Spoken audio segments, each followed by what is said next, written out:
किसान के 4 आने का हिसाब। बहुत समय पहले की बात है। उदयपुर का राजा बड़ा प्रतापी था। दूर दूर तक उसकी समृद्धि की चर्चाएं होती थी। उसके महल में हर एक सुख सुविधा की वस्तु उपलब्ध थी, पर फिर भी अंदर से उसका मन अशांत रहता था। उसने कई ज्योतिषियों और पंडितों से इसका कारण जानना चाहा। बहुत से विद्वानों से मिला। किसी ने कोई अंगूठी पहनाई तो किसी ने यज्ञ कराए, पर फिर भी राजा का दुख दूर नहीं हुआ, उसे शांति नहीं मिली। एक दिन भेष बदलकर राजा अपने राज्य की सैर पर निकला।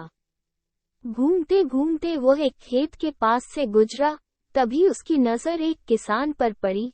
किसान ने फटे पुराने वस्त्र पहन रखे थे और वह पेड़ की छांव में बैठकर भोजन कर रहा था।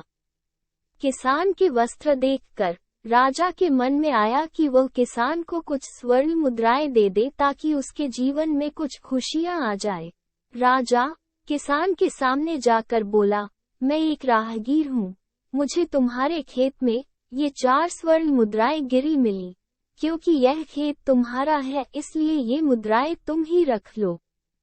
किसान, ना सेठ जी, ये मुद्राएं मेरी नहीं है, इसे आप ही रखें या किसी और को दान कर दें, मुझे इनकी कोई आवश्यकता नहीं है। किसान की यह बात सुनकर राजा को बड़ा अजीब लगा। वह बोला, धन की आवश्यकता किसे नहीं होती भला? आप लक्ष्मी को ना कैसे कर सकते हैं? सेठ जी, मैं रोज 4 आने कमा लेता हूँ और उतने में ही प्रसन्न रहता हूँ। किसान बोला, क्या आप सिर्फ 4 आने की कमाई करते हैं और उतने में ही प्रसन्न रहते हैं? ये कैसे संभव है? राजा ने आश्चर्य से पूछा। किसान बोला, सेठ जी, प्रसन्नता इस बात पर निर्भर नहीं करती कि आप कितना कमाते हैं या आपके पास कितना धन है। प्रसन्नता उस पर निर्भर करती है कि आप धन का किस प्रकार इस्तेमाल करते हैं। तो तुम इन 4 आने का क्या क्या कर लेते हो? राजा ने उपहास के लहजे में प्रश्न किया।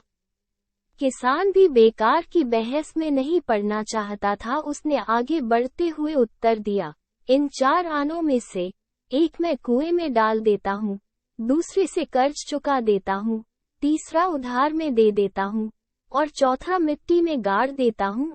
राजा कुछ सोचने लगा। उसे यह उत्तर समझ नहीं आया। वो किसान से इसका अर्थ पूछना चाहता था, पर वो किसान जा चुका था। राजा ने अगले दिन ही सभा बुलाई और पूरे दरबार में कल की घटना के बारे में बताया और सबसे किसान के उस कथन का अर्थ पूछने लगा। दरबारियों ने अपने अपने तर्क पेश किए, पर कोई भी राजा को संतुष्ट नहीं कर पाया।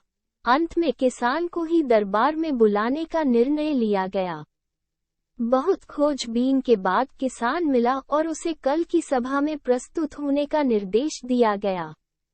जब अगले दिन किसान को दरबार में लाया गया तो राजा ने किसान को उस दिन अपने भेष बदलकर भ्रमण करने के बारे में बताया और सम्मानपूर्वक दरबार में बैठाया।